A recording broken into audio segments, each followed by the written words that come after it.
dành một tràng pháo tay thật lớn để chào đón hai gương mặt rạng ngời nhất trong một cưới năm nay đã trở về phía trung tâm gắn bằng tiệc cưới. Cô dâu Hồng Nhung và chú rể Duy Mạnh, xin mời.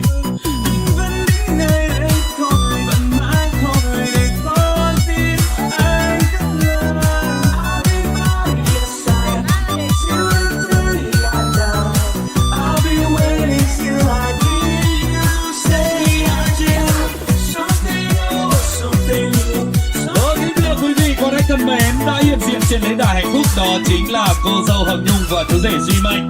Xin phép được cúi chào và tấm mắt với toàn thể quý vị.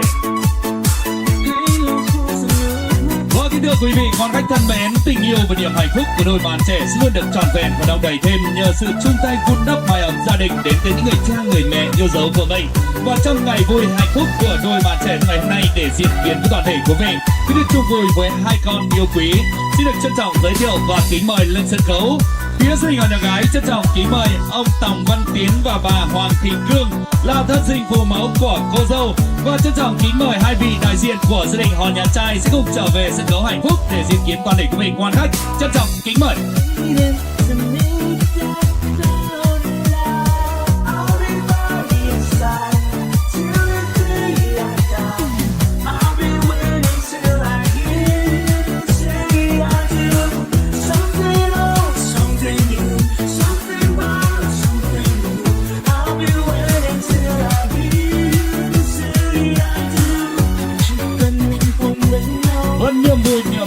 Luôn được trọn vẹn chờ đến từ hai bên gia đình, luôn dành tặng những niềm yêu thương cho đôi bạn trẻ, đúng không ạ? Vâng, một lần nữa trân trọng kính mời hai vị đại diện của gia đình họ nhà trai sẽ cùng khẩn trương di chuyển trở về sân khấu hạnh phúc để diễn kiến toàn thể quý vị quan khách. Trân trọng kính mời.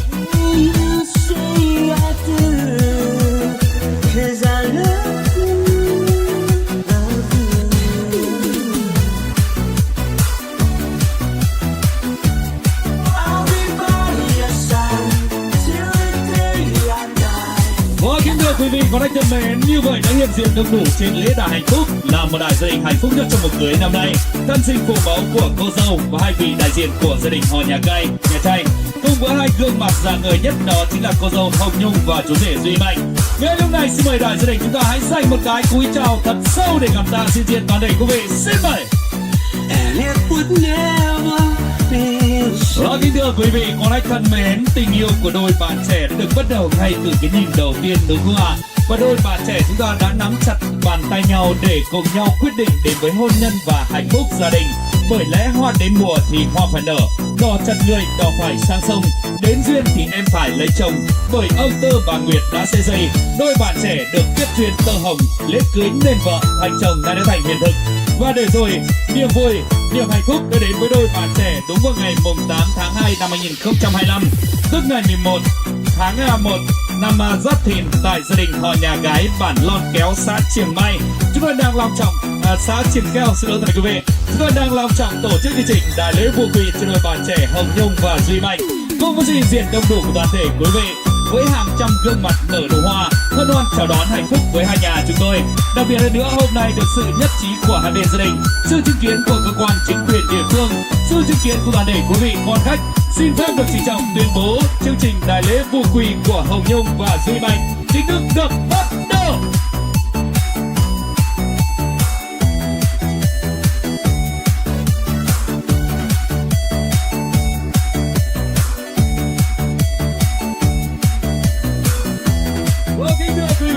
Thân mến, như vậy chính thức từ giây phút ở đây đôi bạn trẻ chúng ta đã nên duyên vợ chồng. Xin cầu chúc cho hai bạn trăm năm hạnh phúc và mãi mãi bên nhau, và cầu chúc cho hai bên gia đình từ nay đã có được dâu hiền dễ thảo. Một lần nữa xin mời toàn thể quý vị dành một tràng pháo tay thật lớn nữa để chúc mừng hạnh phúc. Xin cảm ơn những tràng pháo tay thật đặc biệt của toàn thể quý vị, và sự hiện diện của quý vị là tình cảm tuyệt vời nhất đã dành tặng cho đại gia đình trong buổi trưa ngày hôm nay. Để cảm tạ xin diện toàn thể quý vị, hôm nay hành động rất vui và vinh dự được sự ủy quyền của hai bên gia đình có đôi lời phát biểu. Trên trên sân máy của mẹ Bình Đẳng,วันนี้ซึ่งขอเชิญมวลและสื่อเตือนเขาว่าสองฝ่ายผู้ต่างๆได้มีความคำเอิญซุปเปอร์แมนพี่น้องแกว่งความสังหารดูไม่แฉซึ่งโดยผู้ไม่แฉเข้ามานี้จังเลยไอเอ็มสิบเมียเลี้ยงสูงถึงเยอะยับซึ่งลุ่มสูงที่ตาเลี้ยงปอร์แมนพี่น้องกระจังไปใส่มากกว่าบักแมนเวทบ้ากันเพราะไข่นี่กระจังคานเป็นหนาฟูหัวเบี้ยผู้วิสังเงินเสื้อโจมหัวโดยผู้ไม่แฉแลนเสื้อนาแลนผ้ามันหักกันวันๆเรื่อยๆ สองก้าหมื่นซุ่มประเมฆพี่น้องท่านสุไหลหน้าลุงตาสุไหลบ้านก้าฝูงบ้านสุไหลเฟืองป้องกันไทยล่ำเนื้อสลีวิวเกี่ยงวัชบวนหันไต้เงินอ๋อเจียวปีมาบุญมีสังเงินเสื้อโจมาซุ่มประเมฆพี่น้องเฮาปากกาวหันคันใหม่เส้นกินพระไตเมื่อนาให้กันมาทีเดียวเจอกันกินเก่าให้เราเจ็บทั้งหมดตัวการจะเจอกันอีกม้วนที่เงินกันเด้อซุ่มประเมฆพี่น้องเด้อvừa rồi là những lời phát biểu kỳ ngắm tình cảm giữa toàn thể quý vị. Một lần nữa không biết nói gì hơn thay lời cho cô dâu chú rể hai bên gia đình xin được cảm tạ sự hiện diện của toàn thể quý vị. Vâng, ngay lúc này xin mời quý vị hãy cùng tiếp tục hướng tầm mắt của mình trở về lễ đài hạnh phúc của đôi bạn trẻ để cùng chứng kiến những cung bậc tình yêu lớn nhất của đôi bạn trẻ. Xin mời cô dâu chú rể hãy bước lên trên hai bước trân trọng kính mời. Xin mời bạn ạ. Vâng, bước lên trên hai bước ạ.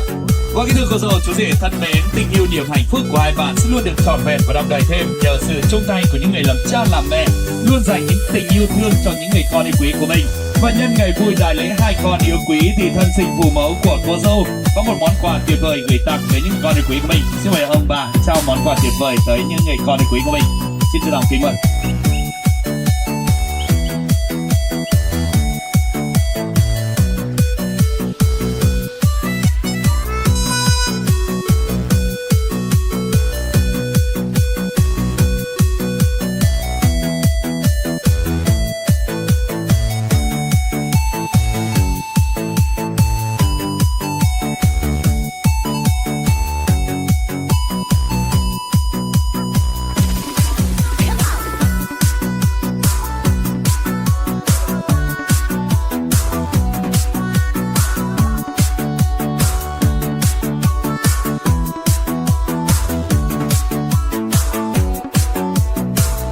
Con cha thì như núi Thái Sơn, nghĩa mẹ thì như nước người người biển Đông. Một chút quả mòn tấm lòng son, cha mẹ tặng hai đứa là để nuôi con sau này. Những món quà hết sức ý nghĩa đặc sắc tuyệt vời nhất đến từ những người làm cha làm mẹ, luôn dành những tình yêu thương tuyệt vời cho những người con của mình. Và cầu chúc cho người con của mình sẽ luôn nắm chặt bàn tay nhau để cùng nhau chèo lái con thuyền hạnh phúc để được suốt đời thủy chung bên nhau.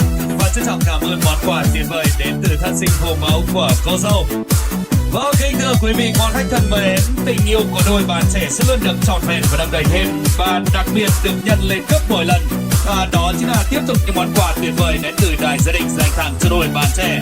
Và xin được trân trọng giới thiệu và kính mời lên sân khấu gia đình bác Niềm Vui, gia đình chú Tiền, gia đình cậu Kinh Lan và gia đình cậu Kiên Oanh, gia đình chú Hạc, gia đình cô Tiên có món quà tuyệt vời sẽ trở về lễ đài hạnh phúc gửi tặng tới đôi bạn trẻ. Xin được trân trọng kính mời.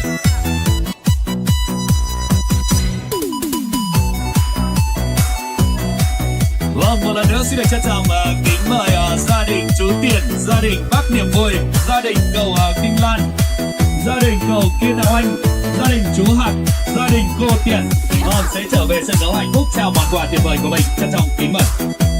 Và đang trở về với sân khấu đó chính là những niềm hạnh phúc tuyệt vời, những nụ cười rạng ngời trên khuôn mặt của những người cô dì chú bác của đài gia đình, cùng với những bó hoa polymer tươi thắm đã trở về với sân khấu hạnh phúc trong buổi trưa ngày hôm nay, dành tặng cho đôi bạn trẻ để được hạnh phúc mãi mãi bên nhau.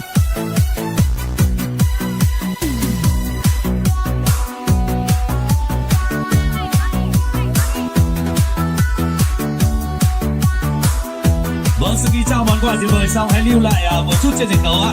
Vâng, đứng ngay bên cạnh cô dâu chú rể hai bên gia đình để cùng chụp những bức ảnh lưu niệm khoảnh khắc đẹp nhất tuyệt vời nhất trong ngày hôm nay, để cùng chúc phúc cho cô dâu chú rể để được hạnh phúc mãi mãi bên nhau.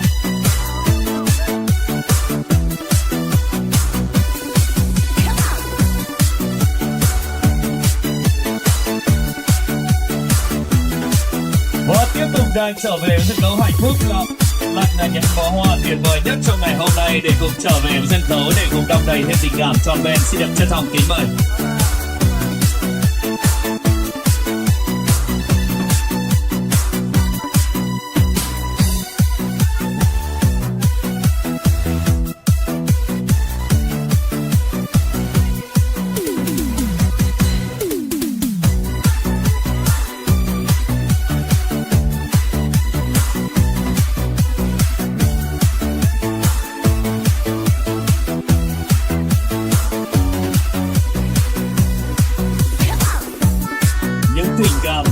tuyệt vời đến những người làm cha làm mẹ, cô dì chú bác của đại gia đình luôn dành tặng cho đôi bạn trẻ nhân ngày vui hạnh phúc của mình.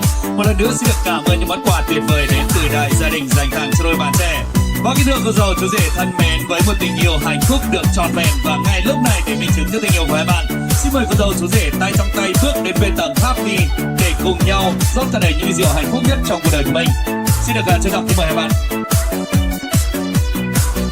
Vâng, xin mời chú rể nhấc chai rượu đầu tiên của mình lên ạ và khui nắp chai đi ạ, mở nắp chai ra.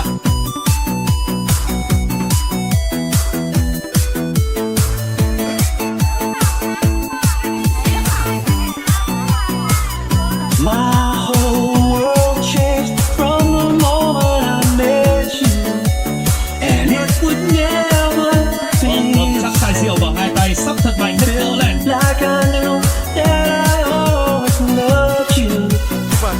Không sợ nổ đâu, yên tâm. Cầm chắc đi ạ. Sắp thật mạnh hết cỡ lên. Hướng về những cái bản thân mến của mình, mở nắp chai tung nắp ra từ ngày hôm nay 1, 2, 3. Xin chúc mừng hai bạn. Xin mời hai bạn chung tay rót thật đầy ly rượu hạnh phúc nhất trong cuộc đời của mình để minh chứng cho tình yêu của hai bạn.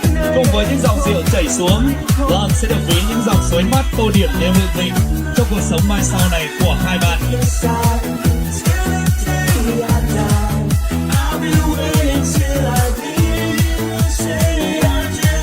Một màn pháo tuyệt vời đang hòa quyện lại cùng với làn khói huyền ảo kỳ diệu trên tầng tháp lì minh chứng cho tình yêu của hai bạn.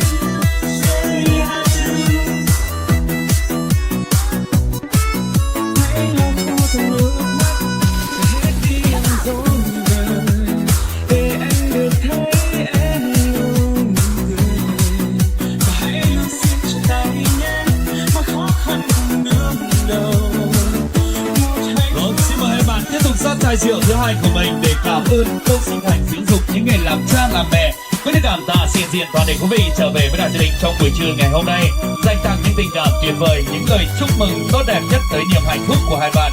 Và ngay lúc này cũng xin mời toàn thể quý vị chúng ta sẽ cùng nhau rót cho đầy những ly rượu của mình ạ quý vị ơi. Rót ly rượu chúng ta đi ạ để cùng chuẩn bị nâng ly mừng hạnh phúc của đại gia đình trong buổi trưa ngày hôm nay. Trân trọng kính mời toàn thể quý vị.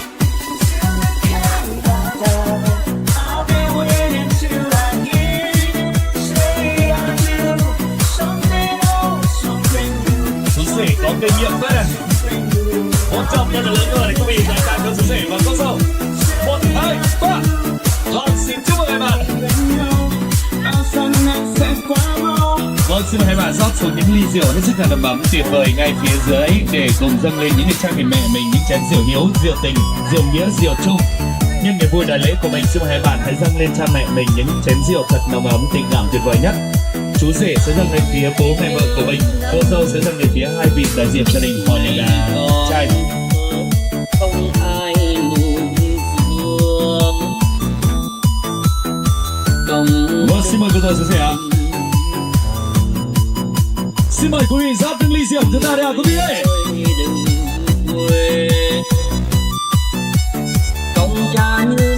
Vâng, xin mời cô dâu chú rể ạ, dâng ly rượu của mình lên ạ để trở về vị trí của mình ngay bên cạnh cha mẹ yêu quý của mình.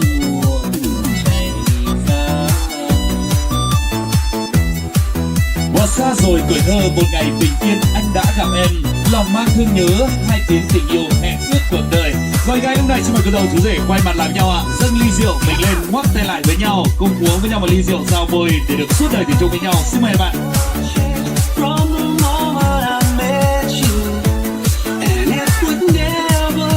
Vâng, xin mời cô dâu chú rể. Vâng, và cảm ơn cô dâu chú rể rất nhiều. Ngay lúc này xin mời cô dâu chú rể hai bên gia đình chúng ta dâng cao ly rượu lên ạ, dâng cao ly rượu mình lên ạ. Xin mời toàn thể quý vị chúng ta cùng dâng ly rượu để cùng chung vui niềm hạnh phúc với cô dâu chú rể hai bên gia đình trong buổi trưa ngày hôm nay. Trân trọng kính mời toàn thể quý vị. Quý vị ơi, rót ly rượu chưa? Đứng dậy không ạ? Vâng, xin mời toàn thể quý vị vui lòng 10 giây đứng dậy. Làm luôn. Bao nhiêu chúng ta dùng với nhiều. Những ảnh đẹp toàn thể quý vị đang được phát sóng trực tiếp tại kênh YouTube Khám phá Tây Bắc. Quý vị ơi! Bên này mặt loa bên này to hơn một tí nữa, bên này chưa nghe rõ sao em hồi nhỏ thế. Tiếng cuối à? Quý vị ơi! Lớn hơn một tí nữa được không? Hết cỡ lên nào. Tết ăn nhiều bánh trưng không hô được nữa. Cả nhà đi ơi!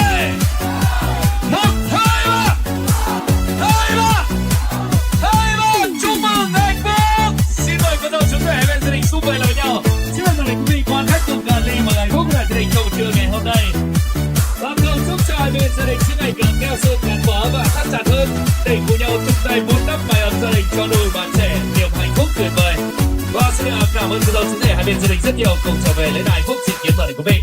Ngay lúc này mời đại gia đình chúng ta trở về cùng bản tiệc cùng đi với quý vị và đón nhận những lời chúc mừng tốt đẹp nhất. Trân trọng kính mời.